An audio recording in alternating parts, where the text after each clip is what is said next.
as conservative, long-term, patient investors would have expected. It has performed disappointingly the way speculators, nervous day traders expected, and greedy people expected. If you look at the gold price, $35 in 1968.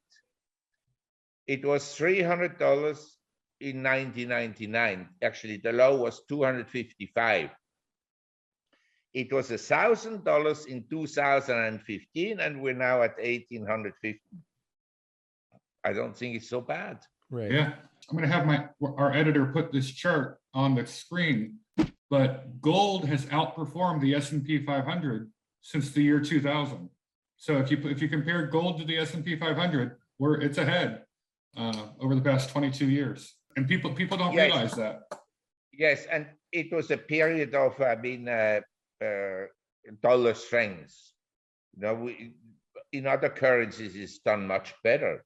Yeah. Then, say, if you look at the Euro 50 stock index, these are the 50 largest companies in Europe. Half of them are run by brain damaged people, namely the financial sector. But aside from that, the Euro stock index is hardly higher than in 1998. Mm-hmm. So gold has way outperformed European stocks, with a few exceptions. Now, I'm not saying that gold is the best investment.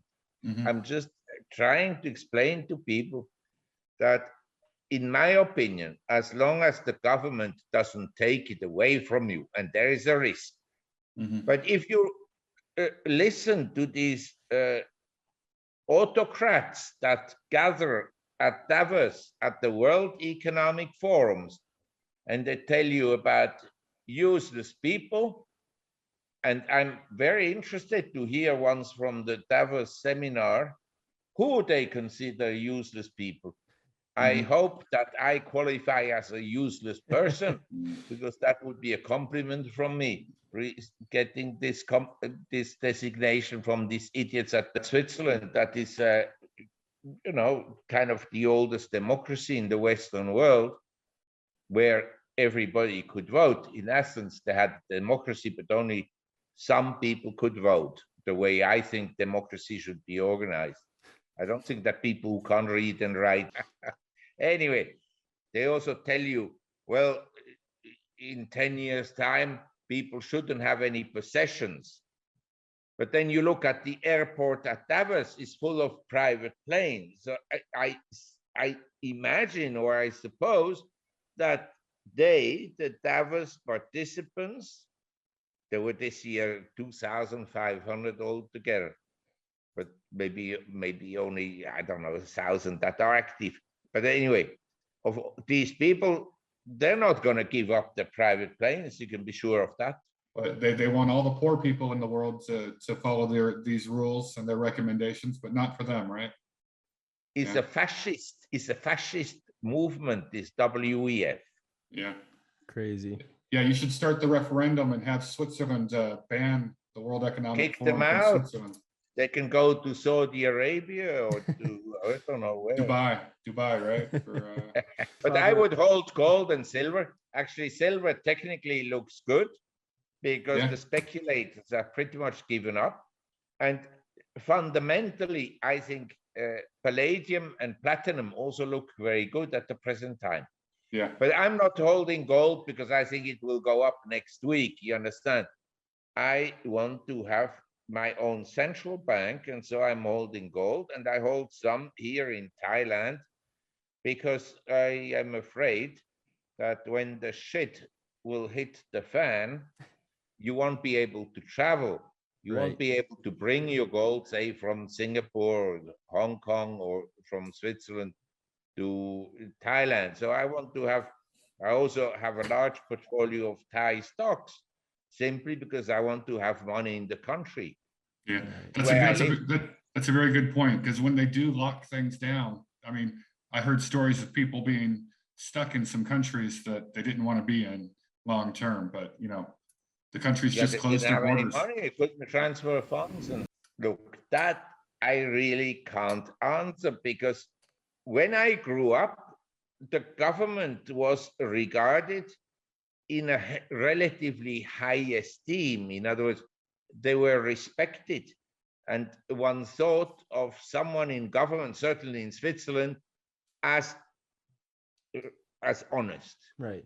Not 100% honest, but say honest, relatively speaking. Yeah. I think everybody can see how dishonest these characters are, how corrupt they are, how corrupted justice has become. I don't know whether you followed just yesterday, this lawyer for the Obamas and the Clintons, Sussman, was acquitted. I mean, this is a travesty of the law. Yeah. Travesty. And so I think that, and also the lockdowns, I would never have, I grew up and people told me at school, at university, in every social event, democracy is freedom. Well, I have to tell you, I have a military government in Thailand. I have much more freedom in Thailand than anywhere else in the world. Mm-hmm. Wow. Yeah, but for sure, I can't vote. But I'm not interested to vote for people who are dishonest in the Western world either.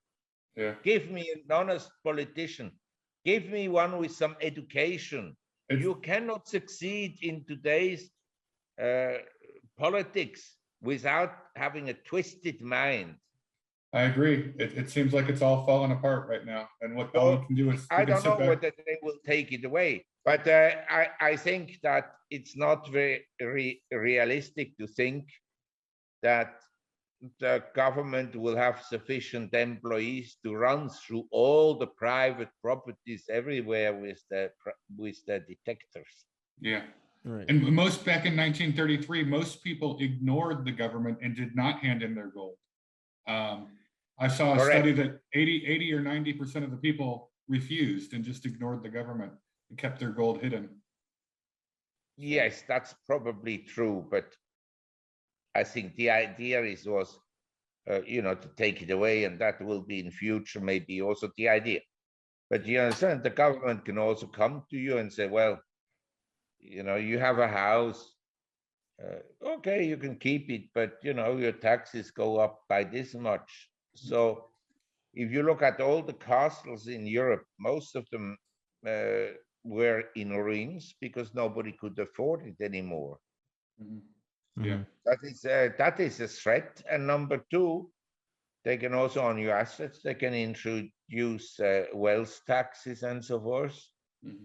And on Bitcoins and so forth, they can declare it illegal. And the argument for people to use the cryptocurrencies, of course, the government can't find it. But if you want to buy some goods at the department stores, you will have to convert it first, and then the government can ask, well, where did you have it? The moment an unpleasant government official asks questions, he can ask them for ages, doesn't cost him anything, but you have to defend yourself, and that may be very costly.